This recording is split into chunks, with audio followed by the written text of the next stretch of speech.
তখনও আল কোরআনের শেষ 11টি আয়াত নাজিল হয়নি। নবীজি সাল্লাল্লাহু আলাইহি ওয়াসাল্লামকে জাদু করে পাগল বানিয়ে দেওয়ার চেষ্টা করে ষড়যন্ত্রকারীরা।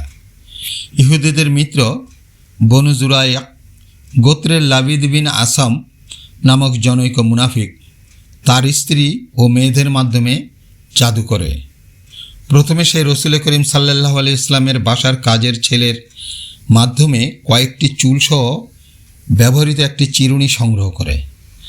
তারপর তার কন্যাদের দ্বারা উক্ত চুলে 11টি জাদুর ফুঁক দিয়ে 11টি গিরা দেয় ও তার মধ্যে 11টি সূঁচ ঢুকিয়ে দেয়।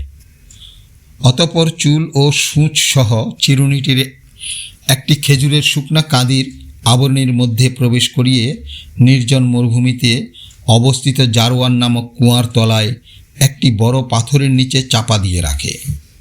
সেই জাদুতে আক্রান্ত হওয়ার পর নবীজি সাল্লাল্লাহু আলাইহি ওয়াসাল্লাম অদ্ভুত আচরণ করতে থাকেন, যা তিনি পূর্বে কখনো করেন নাই।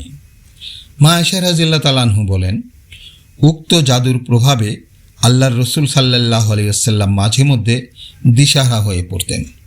যে কাজ করেননি তা করেছেন বলে মনে করতেন, যে কাজ করেছেন তা করেননি বলে মনে করতেন। এই জাদুগ্রস্ত অবস্থায় এক রাতে নবীজি সাল্লাল্লাহু আলাইহি ওয়াসাল্লাম আয়েশা রাদিয়াল্লাহু তাআলা আনহার ঘরে ঘুমাচ্ছিলেন। তখন স্বপ্নে দুজন ফেরেশতা এসে নিজেদের মধ্যে প্রশ্ন উত্তরের মাধ্যমে ওনাকে জাদু করা হয়েছে এই বিষয়টি জানিয়ে দেয় এবং সেই সাথে কোথায় গেলে সেই জাদুকৃত জিনিসগুলি পাওয়া যাবে তাও বলে দেয়। পরদিন সকালে ঘুম থেকে উঠে নবীজি সাল্লাল্লাহু আলাইহি ওয়াসাল্লাম হযরত আলী রাদিয়াল্লাহু তাআলা আনহু, জুবায়ের ও আম্মার বিন ইয়াসির রাদিয়াল্লাহু তাআলা আনহু সহ একদল সাহাবীদের নিয়ে উক্ত কুয়ার সকল পানি বের করে পাথরের নিচ থেকে খেজুরের কাদির খোসাসহ চিরুনিটি বের করে আনেন।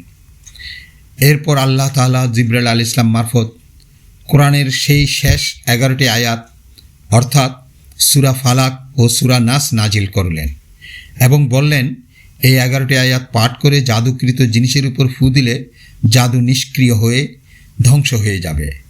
নবীজি সাল্লাল্লাহু আলাইহি ওয়াসাল্লাম যখনই তা করলেন, সাথে সাথে চুলের মধ্যে দেওয়া জাদুকৃত গিঁটগুলো আপনা আপনি খুলে জাদু নিষ্ক্রিয় হয়ে গেল।